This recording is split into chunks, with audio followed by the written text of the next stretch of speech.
안녕하세요. 성형파파입니다. 안녕하세요. 서집달 탱크맨입니다. 자, 오늘은 11월 23일 월요일이고 스튜디오에서 칼럼 소개하는 촬영을 하고 있습니다. 지금 이 칼럼 같은 경우는 조회수가 1020이 찍혔고 아주 단기간에 조회수가 많이 찍혔어요. 예, 그래가지고 많은 분들이 화가 나셨구나 그런 생각이 듭니다. 그래서 이 칼럼에 대한 간략한 브리핑을 좀 하고 그리고 네. 저희 개인적인 생각을 좀 말씀드리는 걸로 마무리 짓겠습니다. 네. 21년 상반기까지 전세현 주택이 전국 4.9만 호, 그리고 수도권 2.4만 호 집중 공급된다. 이렇게 되어 있고, 신축 플러스 질 좋은 평생주택. 이렇게는 썼지만 핵심은 아파트 공급 안 하겠다거든요. 이거를 보고 사람들이 많이 화가 나셨죠. 그렇죠. 화나죠. 웃어서 웃는 게 아닙니다. 자, 네.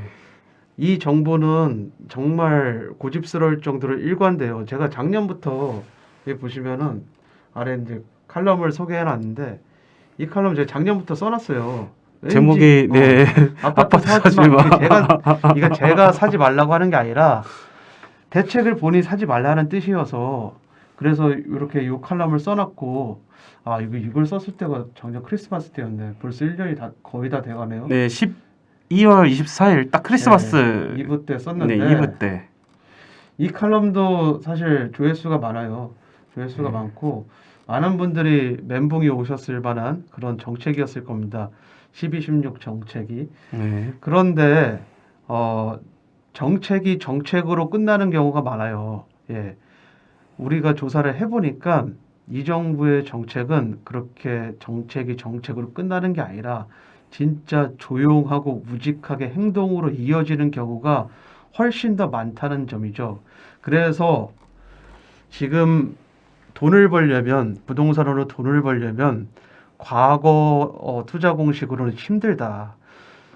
명의가 중요한 시기가 됐고 규제로 인해서 네. 대출도 막히고 그리고 벌면 뭐합니까? 세금으로 엄청 나가는데 모든 게 다 막혀 있는 그런 시기죠. 그리고 지금 똘똘한 한 채마저도 많은 세금이 지금 예정되어 있잖아요. 그래서 우리는 앞으로 어떻게 해야 하는지 그거에 대해서 탱크맨님과 제가 간단하게 그냥 뭐 강의 수준은 아니고요. 간단하게 그냥 대화를 나누는 걸로 그렇게 하겠습니다. 네. 여기 보시면은 여러분 여기 보세요. 김포 한강 자 1단지 몇 개월 만이죠? 2억 정도가 올랐죠. 약 2억 정도. 부산 네, 두 배 해운대도 올라왔네요. 두 배. 예. 두 배구나 8억. 두 배 올랐고 부산 해운대도 거의 두 배.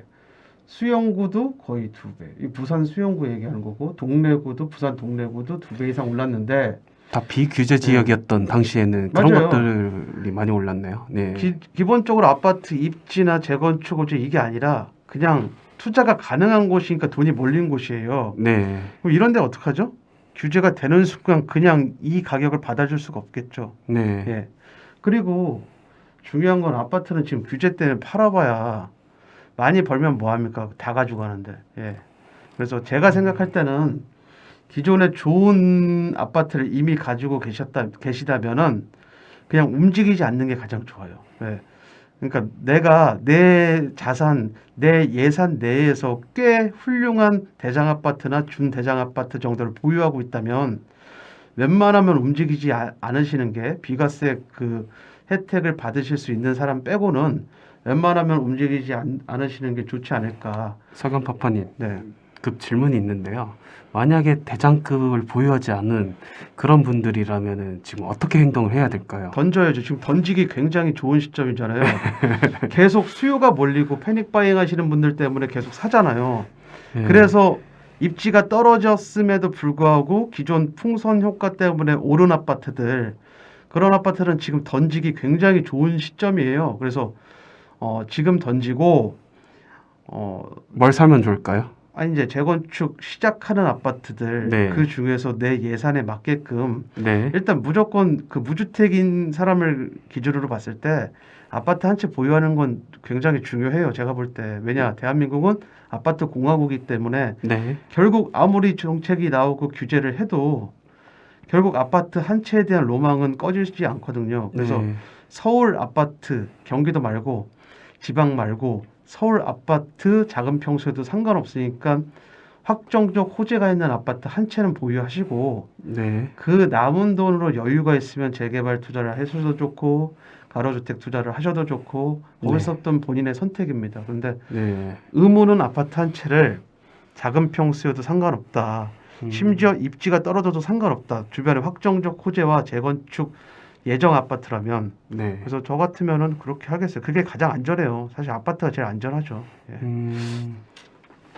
11월 19일 부동산 대책 이거 때문에 많은 분들이 지금 멘탈이 거의 많이 붕괴가 됐어요. 점점 쪼여오는 규제 정책 그리고 2021년 앞으로 장담을 할 수가 없거든요. 그런 상황 속에서 맞아요. 과연 어떻게 대처를 해야 될지 그거에 대한 좀 고민이 많이 있었어요. 제가 이거 다음 칼럼으로 쓴 게 저거잖아요. 김포에 있는 후배 관련된 인용해가지고 쓴 칼럼. 네, 그리고 나서 그 며칠 안 돼서 김포가 규제 지역으로 묶였죠. 네, 그렇습니다. 많은 분들이 저한테 여쭤보세요. 혹시 김포가 규제 지역으로 묶일 걸 알고 그 촉으로 쓴 거냐? 묶일 걸 알았다기보다는 묶일 것 같다는 생각이 어렴풋이 들긴 했어요. 네, 그래서 제가 그 후배한테도 지금 너 조만간 여기 좀 큰일 나 보이는데 가을 안에 던지고 나와야 될 것 같다라는 메시지를 던졌지만 일단 신축에 원래 신축 아파트에 한번 빠지면 못 나와요. 네, 네. 그렇죠. 4인 가족 이렇게 되면은 사실 내 자녀 그리고 내 배우자 이거를 고려를 해야 되니까 그렇죠, 그렇죠. 네. 네. 그래서 3인 가족이 편안하게 살 수 있는 그런 커뮤니티 시설도 같이 딸려 있는 그런 아파트에 대해서 한번 살기 시작하면은 그 몸이 좀 편해지거든요. 그렇죠. 예. 네. 요 내용을 보면은 전세용을 공급하겠고 그리고 매입 대상을 확대하겠다. 네. 그 대상은 기존의 상가, 요즘 코로나 때문에 망하는 상가들이 많은데 이런 상가 그리고 오피스, 숙박시설 네, 이 숙박시설 때문에 많이들 그냥 난리가 났죠. 이런 걸 이제 매수해가지고 용도를 전환해서 설계 변경해가지고 주거용으로 전환한다는데 어떤 주거용이냐? 오피스텔이나 도시형 생활주택 아파트나 아파텔이 될 거예요 아마. 여기 용도 전환하고 설계 변경해서 하겠다. 근데 보통 상가, 오피스, 숙박시설이 어느 땅에 있죠? 보통 상업지구나 준주거 지역에 있어요. 예. 네. 그래서 기존의 상업지구나 준주거 지역 같은 경우는 높이 올리지 못한 건물들이 많은데 최근 서울시 용적률을 적용받고 적어도 2배 정도는 높이 지어서 주택을 공급하겠다라는 겁니다. 여기 바로 밑에 보니까 용적률 규제 개선 이것이 힌트가 되지 않을까 싶은 맞아요. 거예요. 네. 용적률 규제를 개선하겠다. 그래서 주거용 용적률보다 기존 용적률이 높은 건물도 활용할 수 있도록 특례를 마련하겠다. 그래서 공공주택 특별법을 개정하겠다. 21년 6월 달에 네. 이 특별법의 힘이 어마어마합니다. 기존 법률보다 더 힘이 있는 법이 특별법이에요. 그래서 어쨌든 뭐 그냥 우리가 일반인들이 봤을 때 요런 지역 특히 상봉역이나 망우역 쪽 그리고 강북구 미아 사거리역 쪽을 가보시면 그리고 저기 수의역 쪽 장안평역 쪽 요런 데만 가보시면 느끼세요. 굉장히 높은 신축들이 많이 들어서고 있다는 그런 걸 느끼시는데 다 용적률 규제 요 개선 요런 용적률을 기존 용적률보다 높이 올린 그런 건물들이 계속 들어서고 있는 겁니다. 네, 성현파파님 또 질문이 하나 있는데 저희가 임장반을 가면서 많은 회원님들이 궁금해하시는 것들이 그렇다면은 이렇게 신축 오피스텔 그리고 신축 빌라들이 이렇게 활발하게 지어진 것을 봤다 인정을 하겠는데 그렇다면 과연 이런 것들이 분양이 안 되면 어떻게 되냐라는 질문을 많이 받았거든요. 이거에 대해서 석영파파님이 생각은 어떠세요? 저는 왜 이렇게 오지랖이 넓으신지 모르겠어요. 그 분양되고 안 되는 게 무슨 상관이에요? 우리 돈 버는데 아무런 상관이 없거든요. 네. 우리는 이런 게 지어질 땅만 선점해서 이 사람들에게 팔거나 아니면 아주 저리로 대출을 많이 받아서 내가 그 건물을 지어서 팔거나 그러면 우린 돈 버는데 아무 지장이 없는데 그래도 궁금하신 분들을 위해서 말씀을 드리면 미분양분은 LH와 SH가 예산으로 매수합니다. 매수해서 그걸 재임대해요. 그러니 네. 3군 건설사들은 지금 돈을 벌 수 있는 기회예요. 아파트를 짓지 못해서 1군 건설사나 이런 건설사들은 지금 발등에 불이 떨어졌지만 그래서 가로주택이라도 뭔가 수주를 하려고 눈에 불을 켜고 다니고 있지만 3군 건설사는 지금 호재죠, 호재 사실은. 현 정부 만나가지고.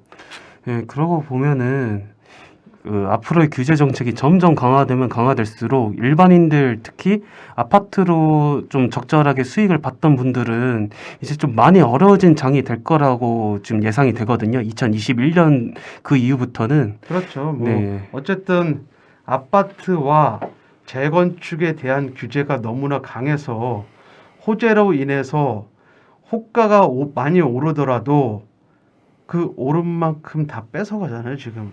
네, 모든 게. 그렇습니다. 그래서 저희는 사실 그래도 아파트는 한 채 있어야 한다. 그건 이제 원칙이고 네. 그 이외에 재개발에 대한 규제는 그렇게 많지 않아요. 네. 실거주 하지 않아도 되고 제초한도 안 걸리고 뭐 이런저런. 그리고 앞으로 이제 내년 3월 정도 되면은 공공재개발, 서울시에서 하는 공공재개발 20곳 정도가 발표될 예정인데 그런데 들어가시면 굉장히 좋죠. 옛날에 이명박 정권 때서 했던 뉴타운과 다를 바가 없죠. 다 예산 사업이에요. 거기에 편승해서 빠르게 어차피 서울시에서 승인을 해줄 테니 추가 분담금도 적고 그래서 그런 데 들어가서 빠르게 돈 벌고 나오면 되지 않을까. 네. 저는 가장 한심하다고 느끼는 게 정부를 근거 없이 비판하는 사람들, 그런 사람들이 과연 어떤 근거로 그렇게 비판을 하는 건지. 제가 봤을 때 돈 버는 데는 과거와 지금 달라질 게 없거든요. 생각만 전환하고 열심히 연구만 하고 하면은 돈 버는데 충분히 현 정권도 유리해요. 예. 저도 느낀 거는 비판을 할 수는 있어요. 사람이라는 게 속상하면 당연히 비판을 할 수는 있는데 과연 그렇다면 대안을 제시를 해주는 거 아닌가 그 차이일 것 같아요. 맞아요. 대안을 제시해주면서 그렇게 네. 비판을 해야지. 여기 보시면은 여기가 진짜 어디냐면은 상봉 망우 쪽. 네. 시외버스 터미널 네. 그쪽인데 요게 이제 최근에 지어진 아파트예요. 보시면은 옆에 모텔촌, 호텔 메이도 있고 이게 다 모텔 건물이에요. 원래 모텔로 유명하죠. 요 터미널 근처는 술집과 모텔로 유명한 곳인데 이렇게 하나하나씩 매수되면서 1인 가구를 위한 주거지로 전환을 하고 있습니다. 기존에 요 정도 높이밖에 못 지었던 땅이 이제는 용적률이 개선되면서 사업성이 크게 개선되고 있는, 그래서 엄청나게 비싸진 땅이 되는 거죠. 우리는 이 모텔 업자들이 굉장히 현명하다는 걸 아셔야 돼요. 이 업자들은 자기네들이 한 달 동안 장사하면서 월세는 월세대로 벌고 여기서 땅의 가치가 높아지면서 많은 수익을, 실제로 많은 수익, 제가 봤을 때 이거 한 평당 2천만 원짜리가 갑자기 6천, 7천이 돼서 팔았을 거예요. 네. 그러면 매매가도 시세 차익도 엄청 잘 남기고 그리고 실속 있게 매달 월세 수입도 나오고. 예.